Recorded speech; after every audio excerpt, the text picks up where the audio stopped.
dorsiflexion here.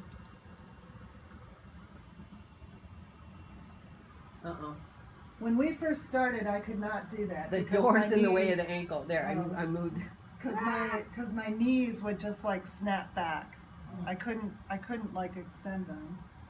Yeah, when we first started this years ago, she would lock out right now, but now she can't snap, and she has to make this carriage go back and forth, which means she has to use her front leg muscles and her back leg muscles to control that smooth. She's doing a nice, really smooth movement right now, and she's getting some dorsiflexion coming in on her ankle. You know, when you say dorsiflexion, can you explain, like, say what that means? Yeah, dorsiflexion is when you're bringing the ankle back towards your body. This is plantar. You guys have this down, but it's this one, and this is where we'll tape here too to give some dorsiflexion. It's just been a journey. Which my ankle's like totally just flops. I mean, I can't do any dorsiflexion.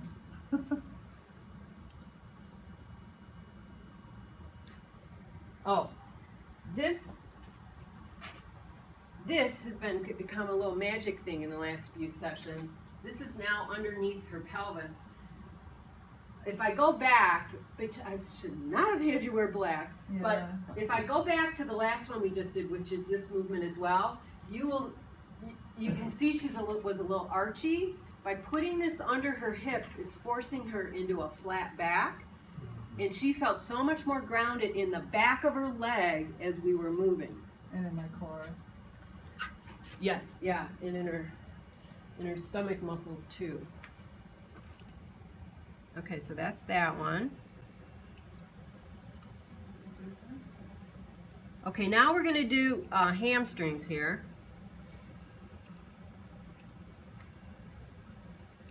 Sorry, I can't make this full screen.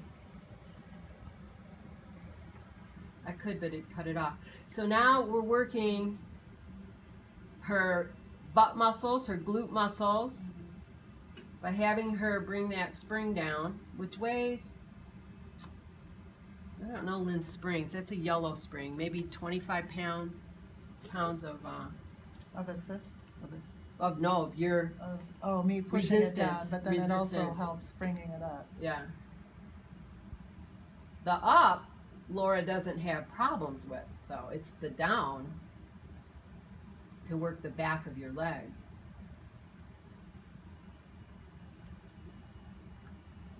I'll just say the sensation of doing some of these movements, it literally takes mental power, because I have this feeling a lot of times of not being able to literally access the muscle. Like I don't know. Do you know what I'm saying? Looks like, yeah.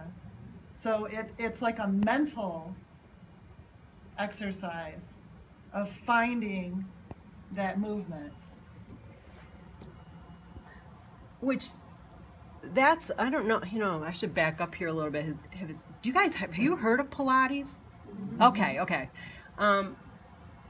The one thing I love about it, people have it, so just explain it. Pilates, yoga, and Tai Chi are mind-body exercises where you have to give your mind to the movement. It's not, because you can go into a gym and do bicep curls, thinking about your grocery list. You can get mindless with it, but when you do these very precise movements, Joseph Pilates, he's actual real person, was born with many disabilities, and his parents were physicians, and they accepted, like, they just expected him to do all these things, and they gave him an anatomy book when he was a young kid.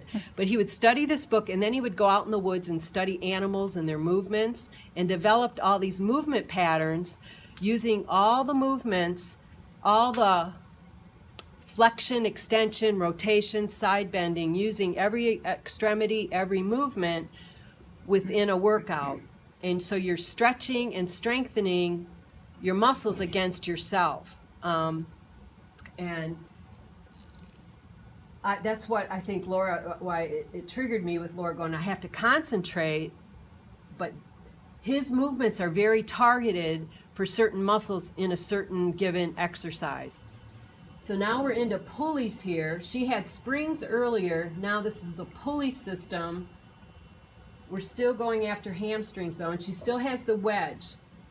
So you can see she's not arching in her back. She has a nice flat back. And we're doing it horizontally because gravity is helping us. I look so like a gymnast here, but You- believe you me, do. I'm not. I mean, she makes you feel so kind of powerful. I mean, there's, So how much advancement have you had since you've done this? these exercises, I couldn't do them in the beginning. Oh my gosh, That's no. encouraging. That's very Yeah. encouraging. You mean like what kind of exercises or what shape I was in? Oh. To get to I don't know this if you point. remember. Yeah. I would literally have to take her legs and move them up and down with the pulleys. Yeah, yeah.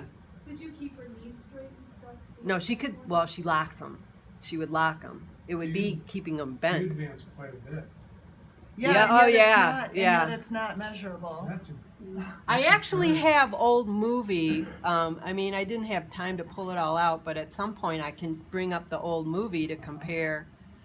Yeah, I was exhausted the first year, I think, because I had to work so hard She with had to the do movement. everything for me. Yeah, yeah, yeah. But it was a process. I mean, yeah. Okay, so let's And this see. is once a week for a half hour. Yeah, like I said, we tried an hour, and she was too tired to finish working for the rest of the day because she comes early in the morning and then goes to work.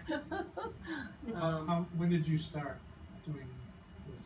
She says 4 years ago. I'm terrible at time. Well, yeah, because but I looked that's at probably that about because right. I tracked the whole. I had to look Yeah. at the billing, Oh, and so oh, yeah, right. yeah. So this is one of my favorites. I'll go with this one.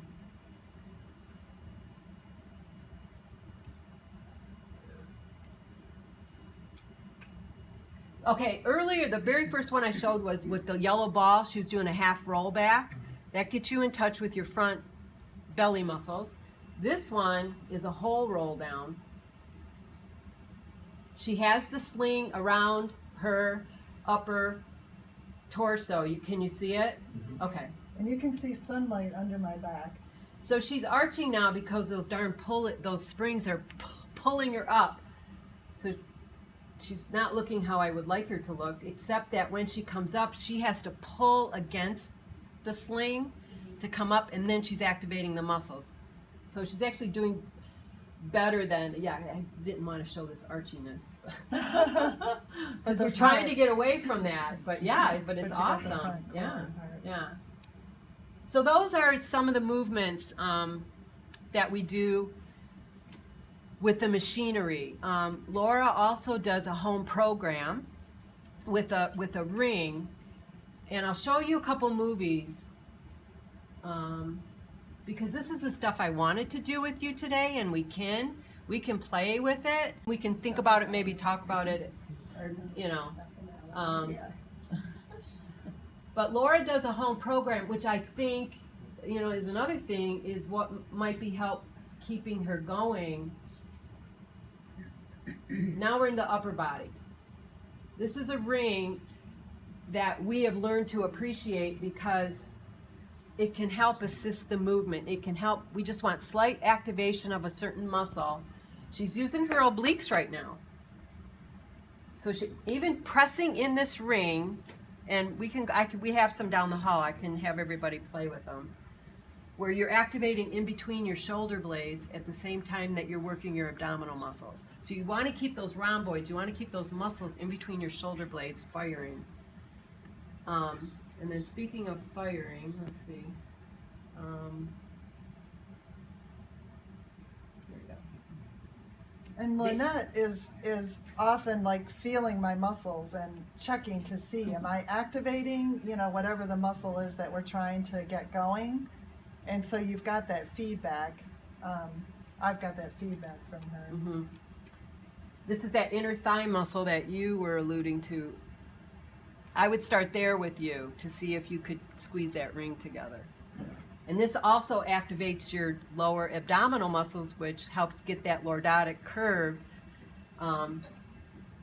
See how she can get out of that curve and roll back. And so she has a home program using this ring on alternate days, or whenever she can. I can see the tape on her shoulder. Oh yeah, thank you. That was just one picture of the tape. Laura, I noticed your hands are on the outside of your legs. Are you using them or trying not to use them? I'm probably wanting to use them. Is it the balance? It's There's the just tape. the, Why have you? yeah, I have to think. I mean, it's just being able to do that movement, yeah. That ring is real tough. The metal on it, that's an older ring, and so the metal on it is pretty hardcore. There's lighter ones that are more easily, accessible. Here's just one tape for shoulder. She was having some shoulder pain, so we were trying to see if we could give that shoulder some more support to bring it back, to get some relief. So yeah, this is probably a good time to take a break because we have to figure out the whole lunch thing. Now, with the ring that is not as flexible, do you get any like isometric? Yes, That- exactly. Yep. But isometrics used to like tear down the muscle completely, right? Or no? That's probably a good question for Dr. Sindhu. I didn't think so because I have to isometric it to see if there's some activation in there. It doesn't seem to with Laura. I guess Okay. maybe that's it. And there's always the, overdoing it and over tensing, Right. yeah. Yeah, your upper traps is everybody's upper traps. You Oh use my those a gosh. lot. Yeah, we're always nailing her for that. Yeah. In the front, and this is where I taught Amy that kinesio tape. She puts a big old X across her stomach, and so all the muscles start pulling in here. The more you can activate your abdominal muscles, the less curvature you can have on your back. And I'm really kind of amazed that Laura's never complained of low back pain, and because in people with low back pain who I treat, the way that spine is so arched, people would have amazing back pain because of the over tension in the back muscles. So it's just kind of interesting. And I'll show this again because I kept these real short so I can show you a couple. But you can see there's a harness behind her to give her the feeling of how she can activate the front muscles to pull into that back sling to give her body feedback. And she loves that little ball there in between her legs because your adductors, your inside leg muscles, we've noticed are weak. And Could you point out to me from back here, I couldn't even tell where the sling is Is that you, Laura, doing that? Yeah, I right guess here. Oh. These springs right here go around. I know, I should have told Laura to wear red or something. Yeah, so it's going around my upper back. And then I'm also holding on to that wooden bow looking thing. Are you able to keep your knees, are you able to Together? together, or do you have a? That's why she strap gives or me the something? hated ball, is to force me to keep my legs together. They love to splay apart. Right? And I Is it hate like a that. strap or something around Yeah. your knees? Yeah. Well, she has to work to keep that ball there, which means I'm helping her fire the muscles. If I just put a strap there, you can hang But out. I would think that, I don't think I could do it. So I'm just wondering, like, a strap that would just be loose enough, but I would Yes. still be doing it, but not my legs splayed. Yep. Well, and that's the idea with this, is that it can be tailored to your needs. Yeah, because I've only worked with 2 individuals, and their muscles are very different. Yeah, you guys are like snowflakes. Yeah, Everybody's really very different. That's excellent. Or just flakes. Or just flakes. I like that. Just flakes.